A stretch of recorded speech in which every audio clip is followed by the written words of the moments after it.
We're all so busy living our lives. And then suddenly something cuts through that, something often very unexpected. Paediatric trauma call, 15 minutes. A 71-year-old female with 2 stab wounds to the back. He was found to be in traumatic cardiac arrest. I can't feel any pulses. We're at St George's Hospital in Tooting. Yeah, 24 hours, 7 days a week. I love that question. What's your opening hours? St George's, London. One of Britain's busiest A&E departments, under more pressure than ever. So do you want to watch, darling, or do you want to look away? This is the worst day ever. You never know what's coming in, and you just have to be ready for anything. Gas canisters exploded, 15% burns to hands, face. In a world of uncertainty, we see a life-changing event. I'm at A&E, I need her to get out of here, please. When patients come in, something takes over. I'll be fine. I'm going to be very fine. A place where life, Give me an A, give me an E. love, Okay, good lad, well done. and loss unfold every single day. Did you enjoy the Queen's birthday yesterday? I watched the football. All the patients you're about to see were treated in just one 24-hour period. Don't worry. We get to see people who love one another in loads of different ways. Yes. And I think you can give someone the best care in the world, but really what they want is to hold the hand of the person that they love and for them to tell them that they're going to be okay. You're my hero.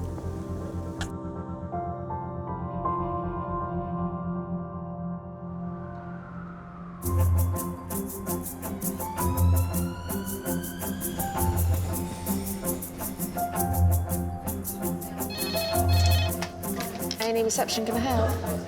John. How are you? Yeah, great.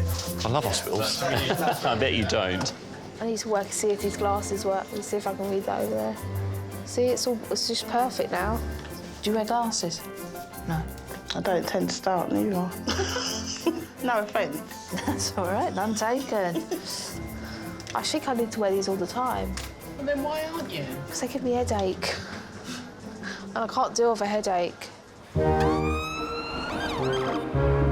An average of 3,000 patients a week come through the doors of St George's A&E. Looking after some of the most critically ill is emergency care nurse Emily. I'm Emily, I'll be looking after you. I always wanted to be a nurse, as long as I can remember. The best thing about my job is meeting people every day. And it's just a tracing of your heart, because it's running a little bit fast. You get a range of absolutely everyone, from like babies to the oldest people and families. You got anyone here with you? Yeah. I come from not a huge family, but we're all very close. There's about 10 of us who see each other most weeks, and we all have dinner around each other's houses. Just a really close-knit family. So when I see families coming in, you can just sort of put yourself in their shoes sometimes and kind of empathise with how they might be feeling. Like, you hope that you be there for your family. Well, I've been worried because I know that's a sign. I think people pull out the strength when they least expect it. You have to do the shopping tonight. Oh, don't worry about the shopping. I think people are a lot more scared when they're on their own. And a family give them the strength they need and say, it's going to be okay, I'm here for you.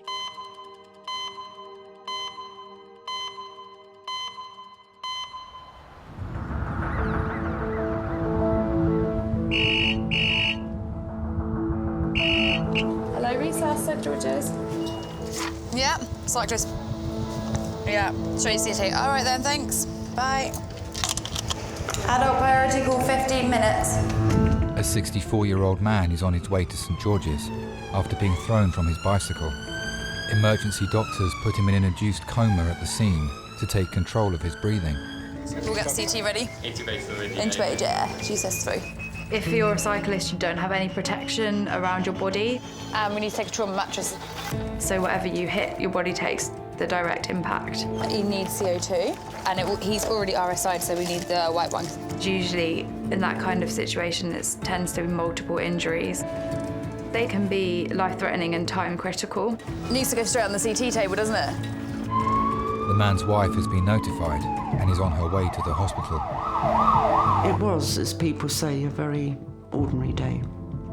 And John said to me, I'm going for a short ride. And I was sewing.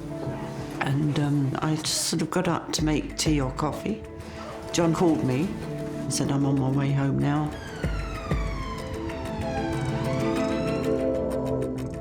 He didn't come home when I expected him to come home.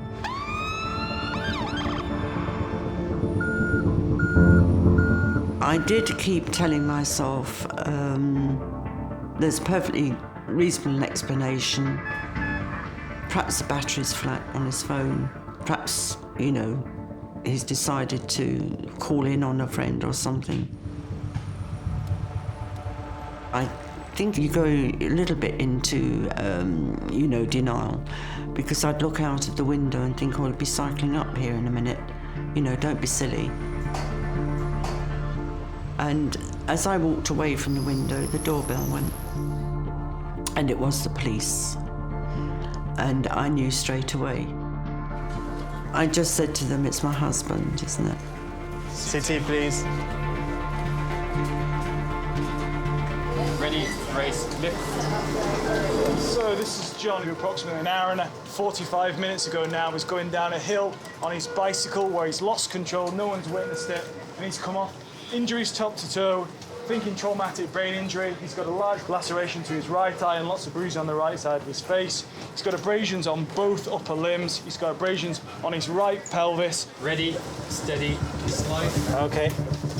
Doctors need to perform a CT scan in order to establish the severity of his internal injuries. With a major impact, when your body hits something, all of your organs carry on going forwards into your bones, and your bones will also take the impact. So you can get internal damage and internal bleeding. Pause. Weak. It was like it wasn't happening to me.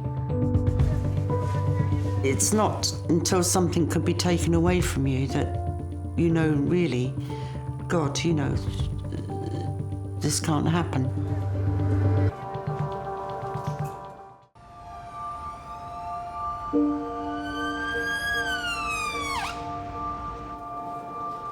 "64-year-old cyclist John is in a critical condition after being thrown off his bicycle. All right. He's intubated, so he's being ventilated. Doctors are giving John a whole-body CT scan to establish if he's injured his brain as well as any internal organs.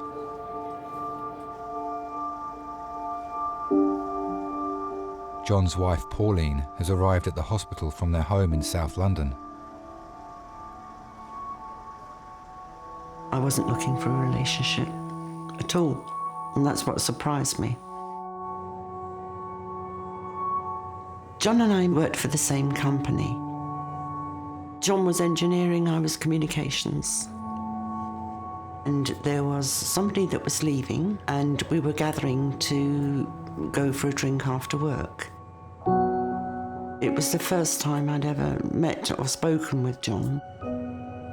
I can see him now. He was looking across at me and grinning and laughing at something, and I was doing the same. It just seemed that we hit it off. It was just immediate attraction and just felt so right. Multiple red patches as well. I was in my 40s, John in his late 30s. John used to have a motorbike when I first met him. I felt a bit like a teenager then, because if he was going to visit me and I heard the roar of his motorbike come up the road, I used to dash to the window. That was, you know, quite thrilling, exciting. Breathe in and hold your breath. Good chap. Breathe normally. I think because I was in my mid-40s, I wasn't going to have children with John. I already had a son, John obviously chose to be with me, knowing that he wouldn't have children of his own. I remember the wedding day very well. December, so, you know, you'd think it was going to be freezing cold, but the sun was shining. It was quite a simple affair. For me, it was, you know, a matter of taking a vow that I would want it to last forever.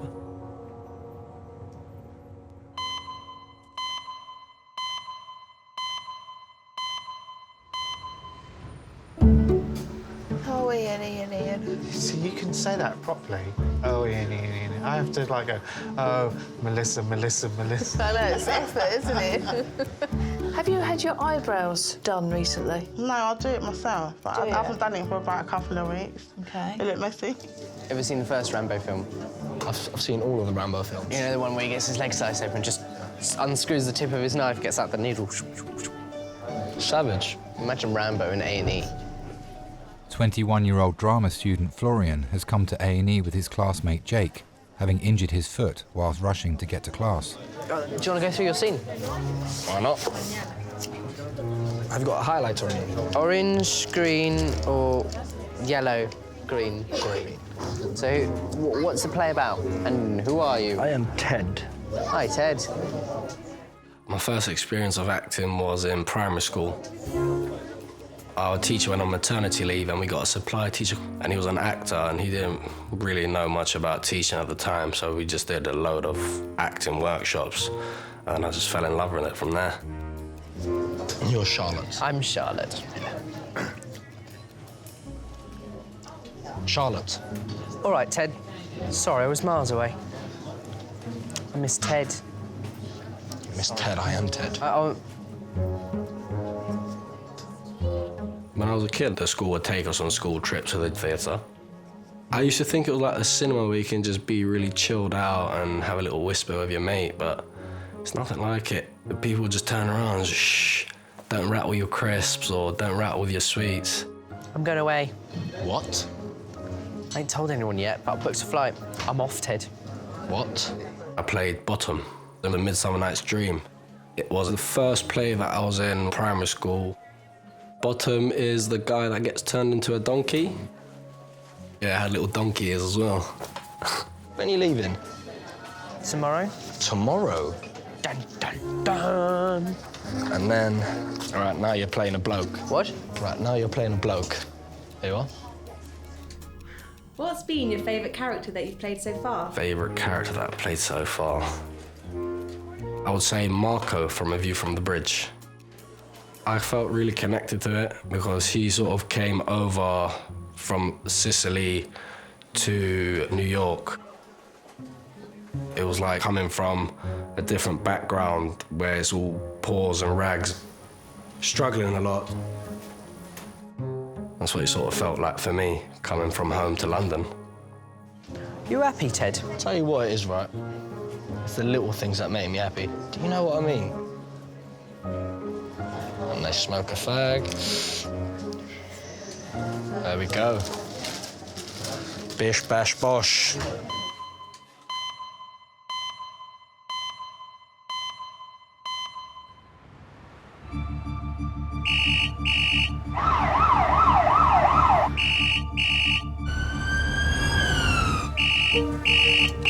Hello, St George's. Medical trauma? Yeah. And what time was that? Okay, yeah. Priority card, yeah? All right, thank you. Adult priority call, 5 minutes. An 82-year-old man is being rushed to St George's with a critically low heart rate of under 40 beats per minute. If your heart's not beating at the rate it should be beating, then your heart won't be pumping enough to get the blood around your body sufficiently. Under 40 is very low. You'll be getting less blood and oxygen to your cells and your tissues. All your organs, they're all getting starved of oxygen. The worst case scenario is your heart could stop. The man's wife is travelling with him in the ambulance.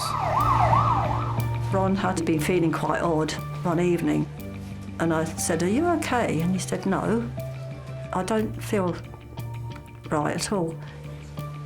So I insisted the next day that we go to the doctor. The doctor checked him over and said immediately, you need checks at the local hospital. They were sending him straight to St George's. I don't normally panic over anything, but there is that awful fear that when you get there, it's not going to be good.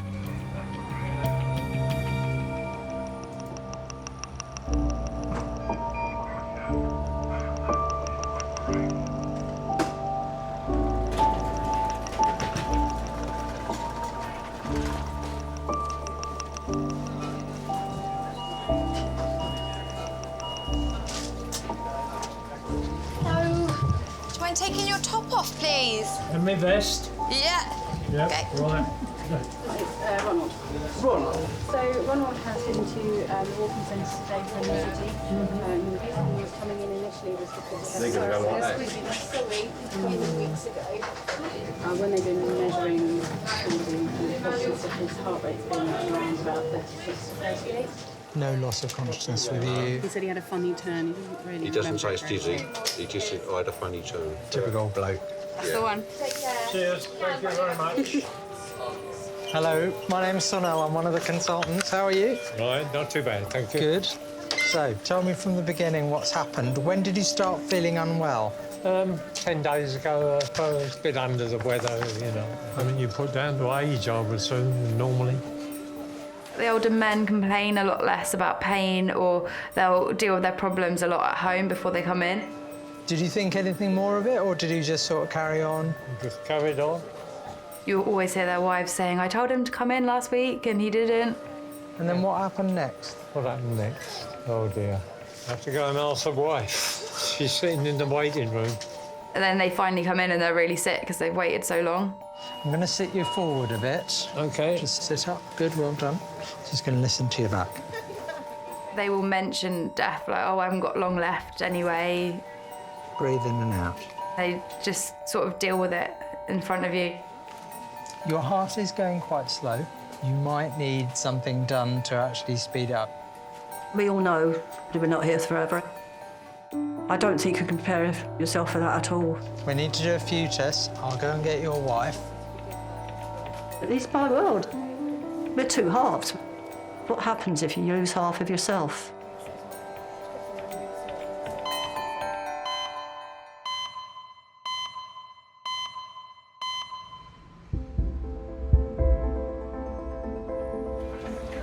"64-year-old John is in A&E following an accident on his bicycle.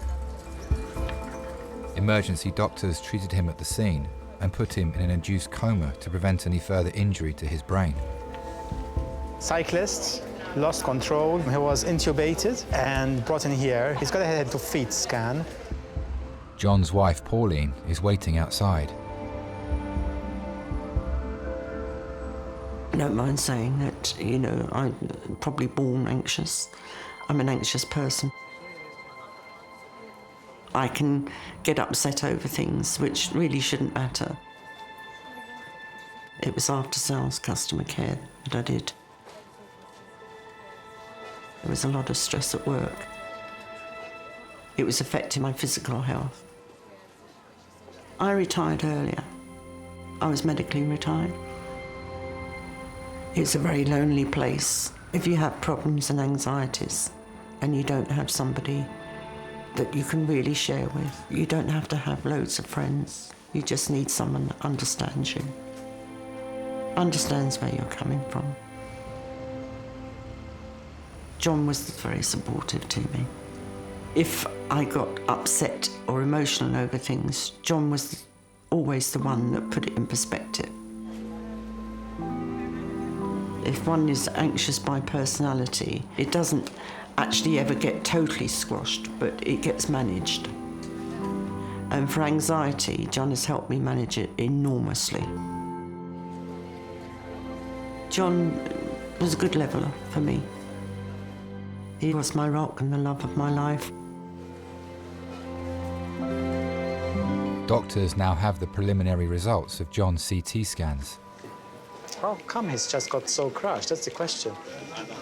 both sides of the chest, there are multiple rib fractures, and the pneumothorax, that means like punctured lungs both sides. So the chest is quite severely affected.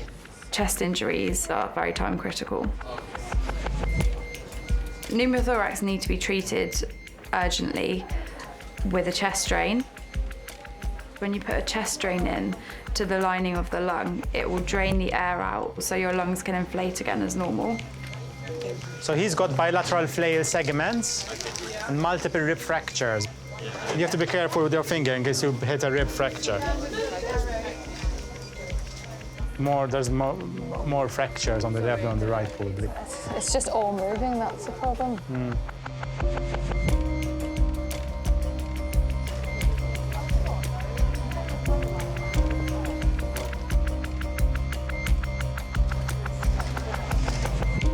So put finger first, go easy. Go a bit higher, then a bit lower. It's really difficult to feel. If you don't get enough oxygen around your body, then your cells and your tissues will start to die, and you could end up with brain damage or your heart could stop beating.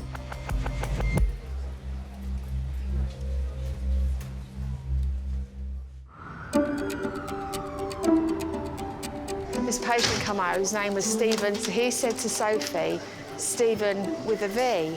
She thought his name was Stephen with a B. So, and there's no one came up, so this man come up and he said, I did say to him, my name was Stephen with a B. Ready? Just go for it. Oh! Doing no, really well. No, come on. What's it? Nearly there. Oh! Woo. Oh my God. It's not funny. I know. Just try and keep that finger clean and dry, though. Don't get it wet. How can I clean it without getting it wet? Don't just leave that thing on it. Don't get it wet. Oh, is that a trick question or something? No, absolutely. Here you go this way. Oh, cheers. Okay, see you later. Are you squeamish over blood? Am I?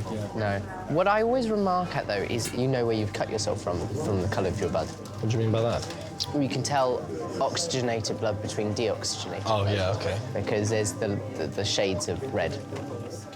21-year-old drama student Florian is in A&E with his friend Jake after injuring his foot. Florian! Who have you got with you, your friend? Just my friend Jake, yeah. Pop your stuff on the bed. My name's Declan, I'm one of the ECPs. This is Ali, she's one of the ENPs. So tell us what's happened. So I was rushing down the stairs. Yeah. I missed about 3 or 4 steps and landed on my foot. OK, did you feel or hear any pops, cracks or any I felt sounds? a slight pop. Were you able to get yourself up off the floor? Got up, but then the pain was unbearable, so I just went straight back down. So let's have a look. Can you take this one off as well, just so I can compare it to your good foot? And...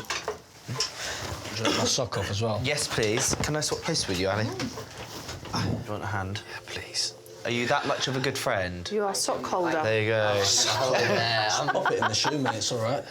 Can you point to in one place where you've got the pain? All along there. Around that side. You got any pain here? I was 3 years old when I moved to the UK. My home in Kosovo was very small. I remember playing a lot of tag in the garden with my brothers when I was little, which was fun. If I'd be out and my mum would say, come in, I'd say, oh, Mum, please, can I have an extra half an hour? And she would say, yeah, no problem, sure, son. I used to love climbing trees. My brother used to help me a lot because obviously I was so small, it'd be quite difficult for me. We had a huge acorn tree. We built a tree house in it. I can feel it like sort of shooting. When OK. you're touching there. So what I want you to do is hold your knee up like this, point your ankle up. There was a war at the time between Serbia and Kosovo.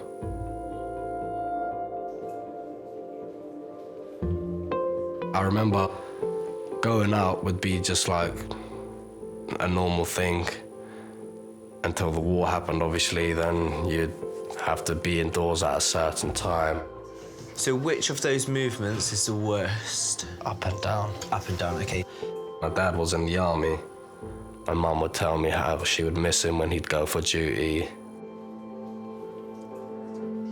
In the army, he had a few bad experiences, which led to him having PTSD. I don't really know specifically what happened, but I just know that he's got trauma from it. He's always been perfectly fine with me, just at times he's not okay. Relax, pop your foot down. Good. It seems to be originating all down here. X-ray. X-ray. X-ray. X-ray. X-ray's on the left. Thank you very much. It's a bit eerie. It's very cool. What? Yeah. This is the part where the zombies come out and chase us. Oh, mate. I would forget all about my fucking ankle, old leggeds.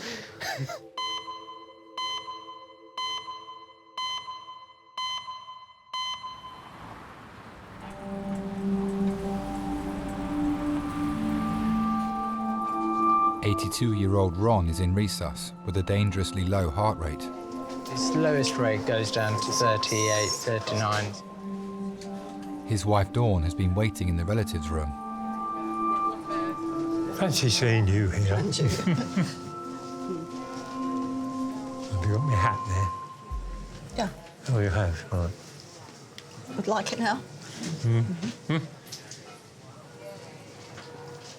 Hello. Hello. Hi, my name's Sunil. I'm one of the consultants. Your husband's heart is going a bit slow. From your point of view, what's happened? Well, he's slowed down a lot over the last few months. He used to be quite energetic. I put it down the whole day. No, I don't do that. No, you don't do that. No. I will speak to the cardiologist. Thank you. So... If it happens slowly, I mean, you don't notice it, do you? Ron and I got together. I suppose we were about 16. Belonged to a church youth club. We had a big group of teenagers and we mixed and matched so much that the vicar used to come to find out who was going out with who every Sunday evening. Ron wasn't the first of them that I went out with. Go to sleep while you're waiting. Yeah, Have a nap. Why not? It's what you usually do in the afternoon. Dancing then was what you did at least once a week, and it was always ballroom dancing. Everybody knew the basics of ballroom dancing. Everybody that I knew could do the waltz, the quick step and the foxtrot. The person who had the last dance with you, the last waltz, was very significant. And that was the person who saw you home, if they were lucky. And the last waltz was Ron, and he saw me home that night. I got a kiss. Quite a chaste kiss.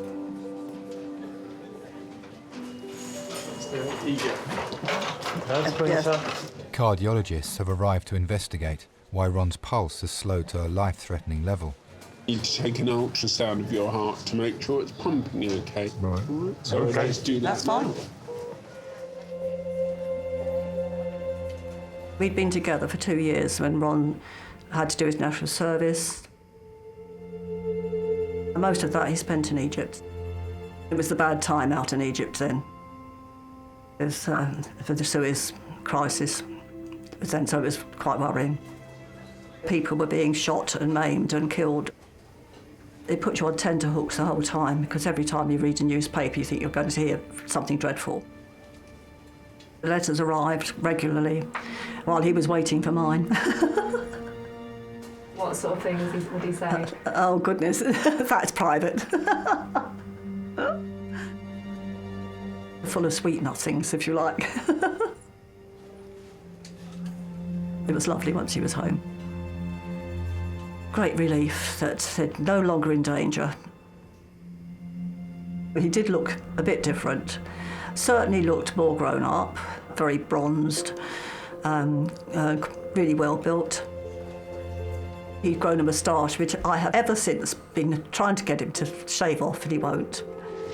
Well done. Okay. Thank you. Thank you. It's quite a funny feeling to see somebody after that time and think, oh, they're home, finally, at last. So he's got a regular ventricular rate, but he's got complete AV dissociation. The heart's made up of 4 chambers. They work together with signals that fire between them to beat in a normal way. If there's a complete disruption, this can cause them to beat at different times, and this is called complete heart block. His ventricular rate's 38, his atrial rate's about 75. He is in complete heart block.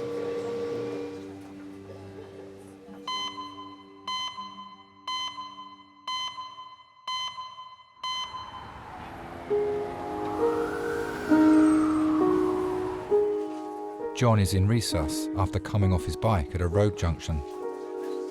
Doctors have fitted chest drains to help him breathe. They now have the full results of the CT scan of John's brain. So he's got brain hemorrhages, multiple bleeds in the brain. Sorry, John. He's got a lot of blood around this ear.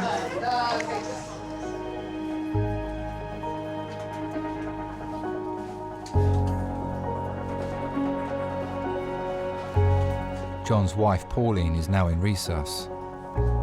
It is the first time she's seen him since he left the house for a cycle ride. You can come in, it's all right.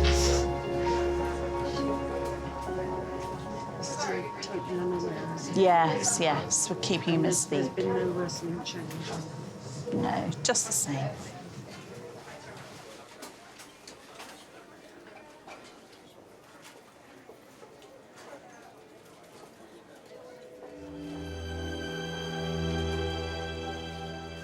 I am pleased that John did retire when he did. He was a very good engineer. John could have worked up until 65, but we talked about it and thought, well, if we can manage, John could retire. And then, you know, look forward to what we wanted to do together in the later years of our life, really. Time sometimes is as important as money when you get older. We can always do with more. And we thought as long as the bills are paid and we can see friends and get a bottle of wine or, you know, holiday and relax, visit abroad, it was going to be lovely. Time becomes really important because you're not looking out at that huge long stretch that you have when you're younger. It's just to protect his neck. We won't know how his neck feels till he wakes up and tell us how it feels. That's all.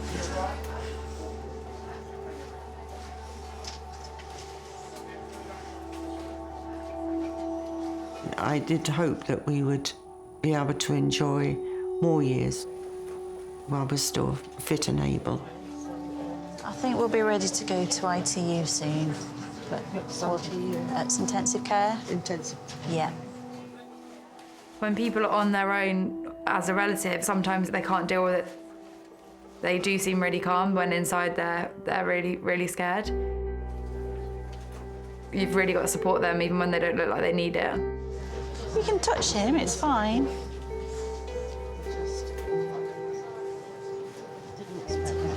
Are we ready?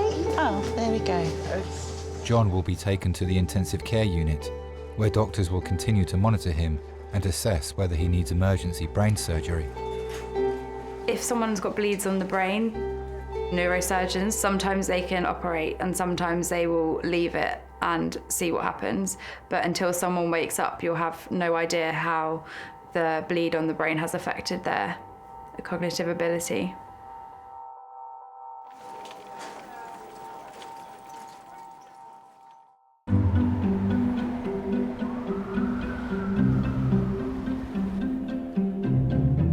Right. Cutting up my eyebrows. Styling him.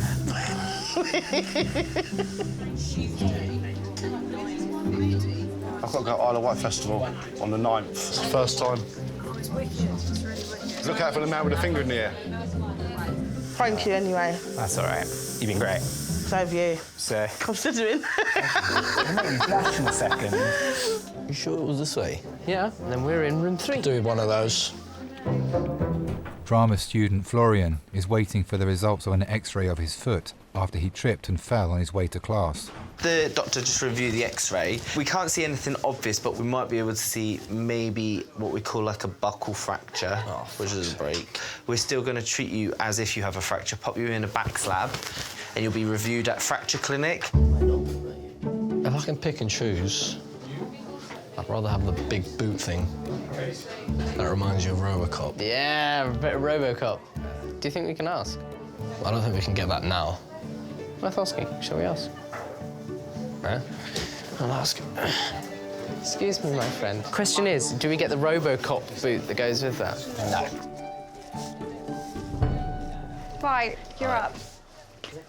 Ooh, what's your name, my love? Florian. I'm going to have a slight issue with your trousers. Why?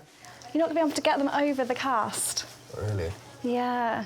Sure, I'll manage. I don't think you will. Do you want to cut them off? No chance. No? Not a fan? OK. Interesting. It was very hard to leave Kosovo. I admire my dad a lot. He got his family from out of the danger into safety. I remember flying to the UK, seeing a lot of sea from the plane, which interested me because I don't have the seaside in Kosovo. I was like, wow, so much water.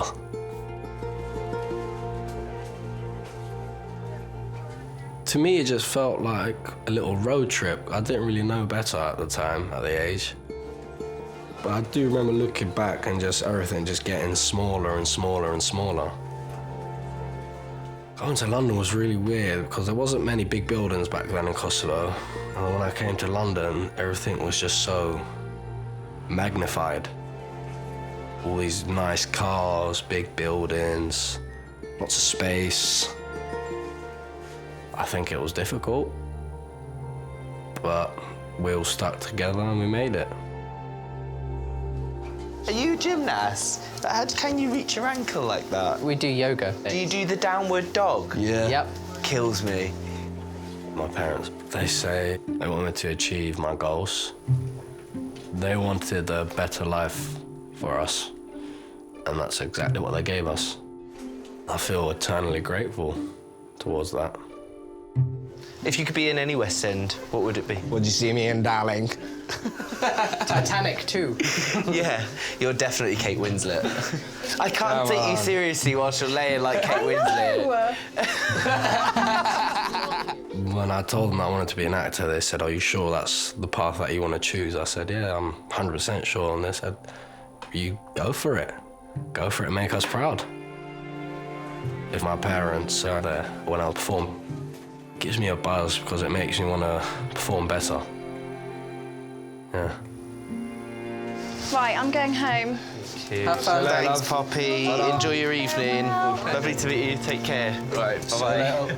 Declan. Yeah. We'll put in a good word for you. Good. Please do. You got your big sleep, got your fag. You're sorted.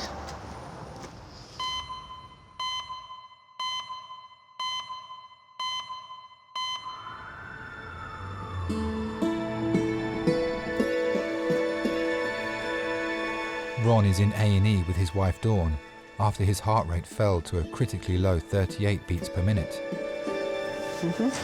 Oh, bless you. Thank you. Careful, it's hot. No gin in it, I hope. No, I'd rather have brandy. Oh, you'd rather have brandy? In a drink, yeah. Gin doesn't go in a hot drink, no. We got married in 1956. It was a very, very cold February. One of the worst, actually. It's not over hot, that's right, actually, to drink. Not over hot. No, it's not cool, but it's just about right for me. Just about right to drink. I like hot tea. Oh, I see. It was very difficult in those days for thinking about where you would live because nobody had much money. We were lucky, his parents had the house in Fulham and they let us have the flat downstairs. We didn't move into the flat until the night of our wedding. All the pipes were frozen and a standpipe was out in the street. It was highly romantic.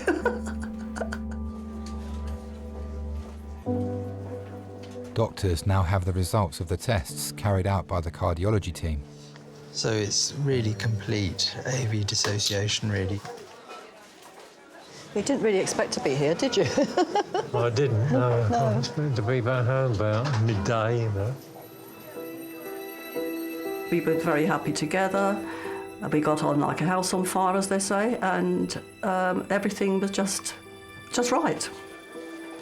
About 12 years ago, I started having lots of trouble with IBS-type symptoms. The minute I ate, I had to run to the loo, and I'd been feeling really, really washed out. And it just seemed to get worse. My doctor, he just said, it's time that was sorted, and sent me to the hospital. I was just told that it was cancer. Quite an advanced cancer. Well, you know, I don't feel ill. Well, no, it's the sort of thing that I don't think you would do. It's like a slowing down of the system, really, isn't it? Yeah.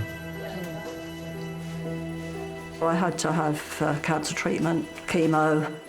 I had several very nasty reactions to the chemo. But luckily, very luckily, it did the trick.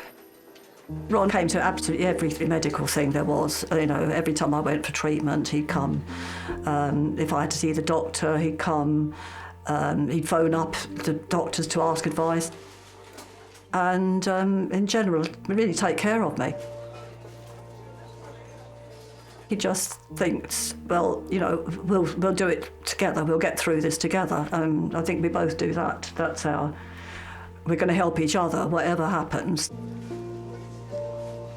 When did you last eat or drink anything? Just about midday, it was. Don't eat and drink anything for now. Oh, right. Because the cardiologist may do this sort of temporary pacemaker. Oh, right. They may do it today. Oh, right. All right. Right. Good. Fine, thank you. But if you get any chest pain or anything like that, let us know. Touch wood, nothing so far. Good. Both my granddads died when I was quite young. When I see older men like look after them, I see them as like a granddad figure. I think they're really sweet. One of my grandmas got really bad dementia.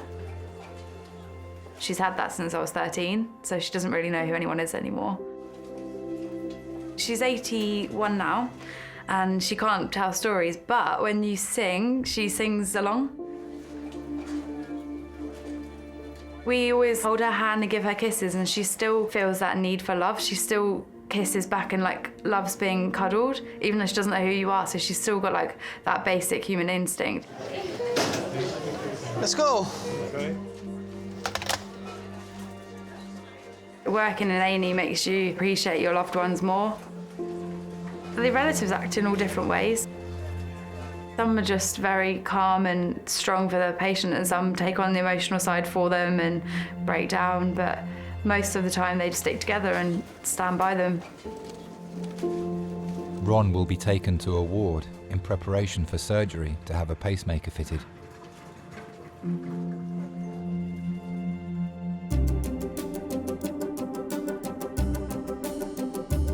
I wasn't able to do a lot of acting, wasn't able to do any movement classes. I guess if you ever have to play anyone with a broken foot. I'll be really good at it.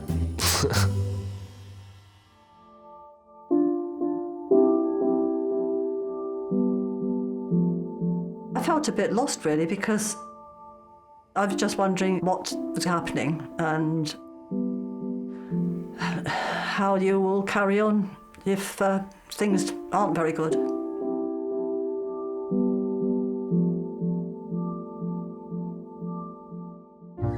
Being in love, that's the thing.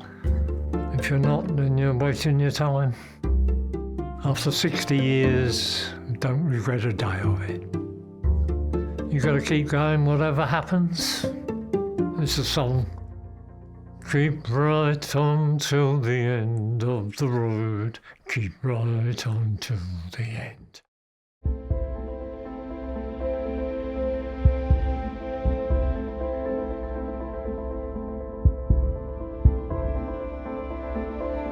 It all seemed very surreal. And even when I was there, he was on the ventilator. So I was looking at him and he had the tubes in him and all the machinery around him. It didn't sink in.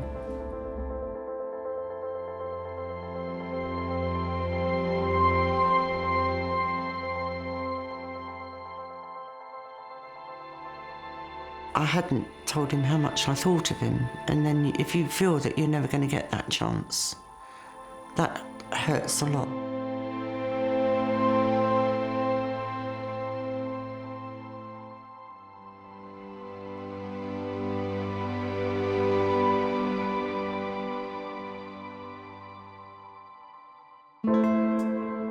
The accidents I've had tend to knock you a little bit, but you just got to get around them in another way.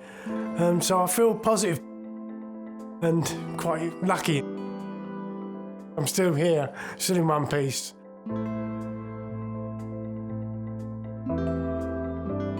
I still have to keep saying daily, it's early days. Let's see what happens. I have to be realistic, but positive, and encourage John.